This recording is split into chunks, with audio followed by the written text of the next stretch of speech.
Mr. Linney. He took the time to greet me earlier when he passed this way. In any case, you came at a good time. I was just considering reaching out to you to set up a meeting, so I may explain some things that I haven't had the time to before. Aw, I'm glad that you remembered. Thank you for keeping us on your mind, what with you being busy and all. Alright, let's have it then. How was Fontaine actually safe? The whole business is still quite the mystery to us.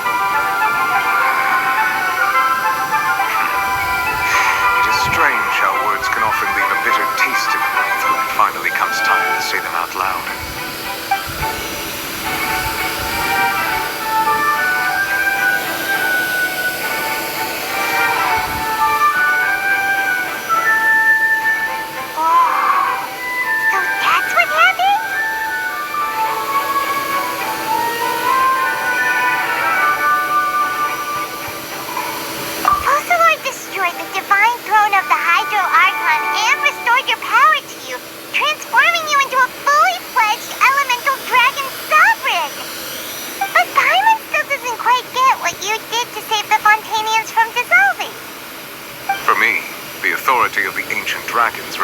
Absolute control over the hydro element.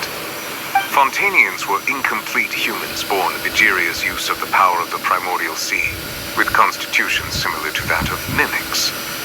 But so long as those primordial energies remain within them, I could use the ancient dragon's authority to grant them true blood, after the fashion in which life was first brought into being on this planet. In other words, when I gave my verdict, Fontanians became true humans, and thus would naturally no longer be dissolved by water from the primordial sea. Focalor must have counted on you to make that decision as well. Your verdict was the key to making the prophecy appear to have come true while saving everyone. Yeah, and in a manner of speaking, Focalor finally managed to fulfill the original Hydro Archon's wish to turn Oceanids into real people too. It seems from your expressions that you still have more things you wish to ask. Ask away. I will tell you the truth as I know it.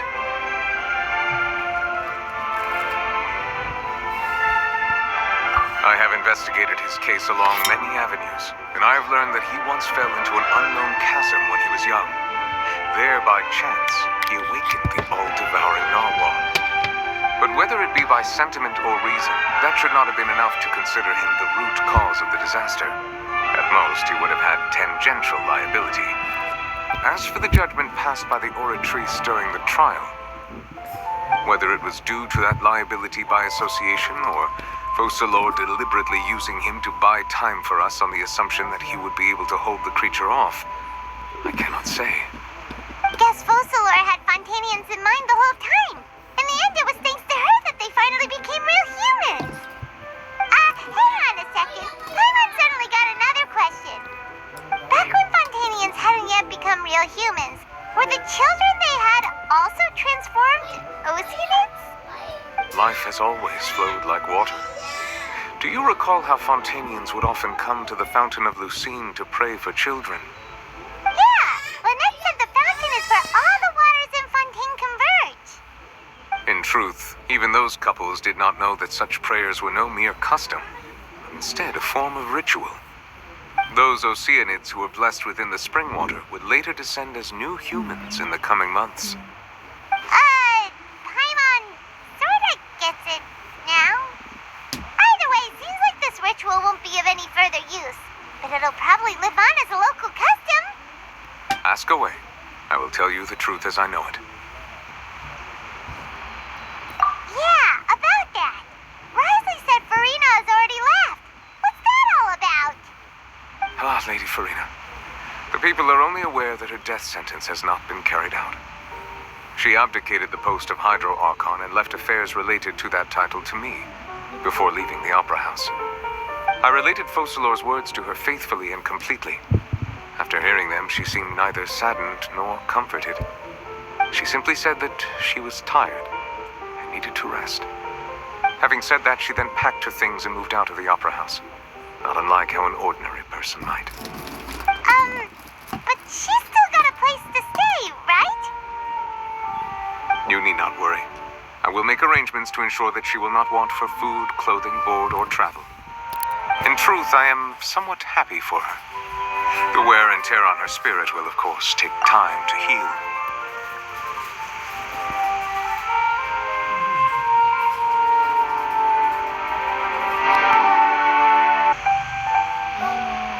But now that she no longer has to play the role of Focalors the Hydro Archon, she can finally lay down her burdens and lead a normal life. What about you then? What are your plans now that you've regained your full powers as the Hydro Dragon? After Focalors passed on, the Oratrice also ceased to function. This matter will directly affect our trials. After much careful consideration, I've decided to take over its role in our courts. From now on, I shall hear cases and pass verdicts by myself. Looks like you're still considering stuff from the perspective of the Udex, huh? As an elemental dragon, there are indeed many things that I must do. But this power and this duty, in a manner of speaking, you could say that both were granted to me. As such, before I attend to my other responsibilities, I must first and foremost continue to serve Fontaine as its highest judge. The duty of the Hydro Sovereign and the duty of the Udex shall coexist within my person. Additionally, the Hydro Archon's departure has brought about another problem, which is that the Opera House shall no longer produce indemnitium. That's true. That power was derived from the people's faith in the Hydro Archon, wasn't it? Wait, but the various mechs and machines in the city are all still okay. Where are they getting their energy from? As I am now, I have full command over New Musia, and it can serve as a complete substitute.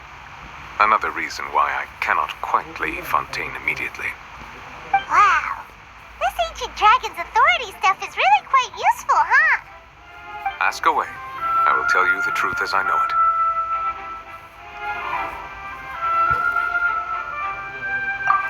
Hang on a sec. Paimon's still got a question about the Gnosis.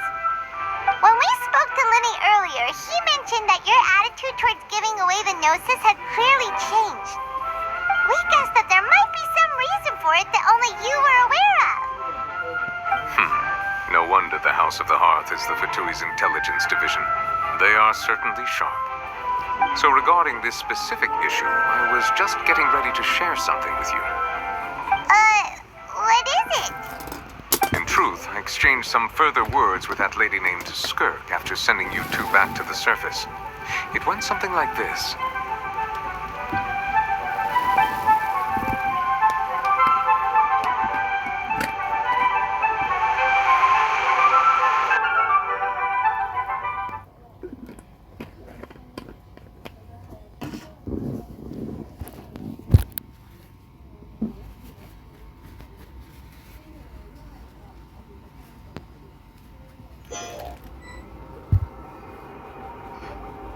Well, we're going to head topside to see what's going on. You hurry over soon as well, all right, Nervalet? What next? The all-devouring narwhal isn't here, so I'm no longer getting any interference. I can finally catch the scent of your power, what it's made of. It is the authority of the planet's primordial dragons, but with something very similar to a god's curse mixed in. It's quite a novel blend. I'm sure I've encountered something like this before. What was it again? I do not know what you speak of. Ah, of course. How could I forget? You should have the remains of the third descender on your person, yes?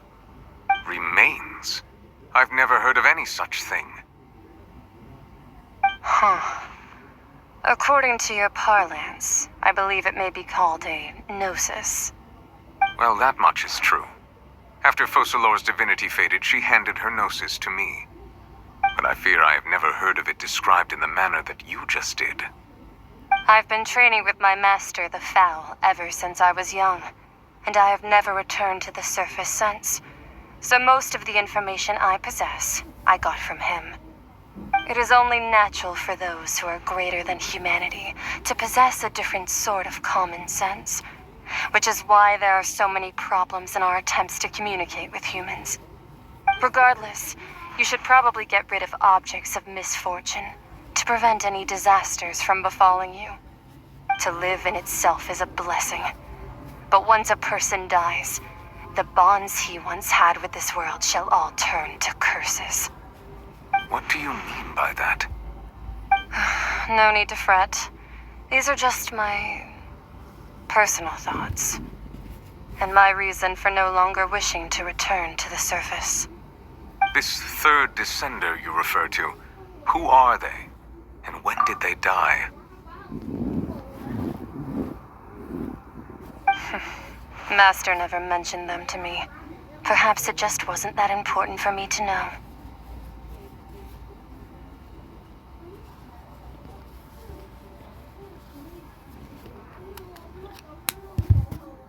If you're interested, though, I could ask him.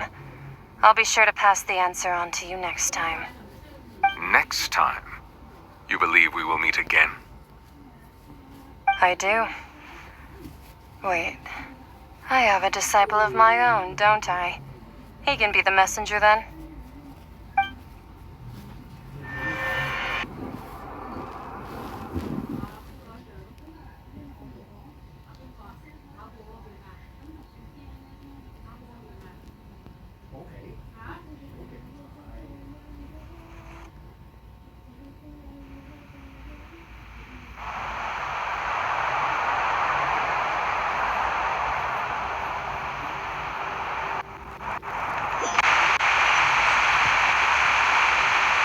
That's what she told me. Whether it would prove useful or not, I wanted to pass that information on to you. The remains of the third descender?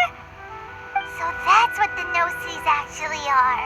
Paimon just thought they looked like chess pieces. How could they be a person's remains? All the same, assuming that there was no misunderstanding or special metaphor at play, that is what she meant to say. And she said that it would bring misfortune and that you should check it, which is why you gave it to the Fatui. If she speaks the truth, then I would simply be putting Fontaine at unnecessary risk by keeping it here.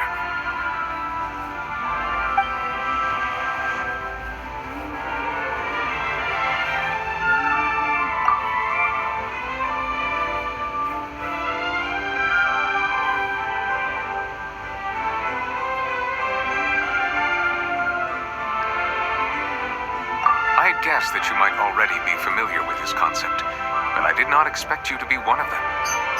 That means that the Gnosis, which are exceedingly element compatible and can even enhance elemental abilities, do indeed come from the third descender.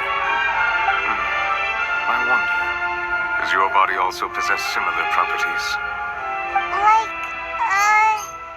Like being able to use elemental powers without a vision. That does sort of count as special compatibility, right? No, let's not think about this stuff right now. It just feels creepy. Comparing the Traveler to the dead third descender and all. That's what you say, but this topic still feels like bad luck. Once Child recovers, let's get some more answers out of him. Or go look for his master and get the answers that way. I too believe it unwise to make too many blind guesses when information is lacking. The same is true of being at court. All right. Whatever the case, it seems like the crisis here in Fontaine's over for now. Yes. All of Focalors' efforts were for this moment as well. But she sacrificed herself in the end as a god, and she suffered through all those years as a human. Was that really what she wanted? I suppose that would be the mystery of a god's will. I suspect not. But once in a while, I too would guess that if wishes were like the clouds in the sky, they will one day return to the earth as raindrops. Life flows like water, and rain is the final answer. The water levels may sometimes tilt one way or another, but the rain falls fairly upon all. And what ultimately is the difference between the rains that fall upon all of us?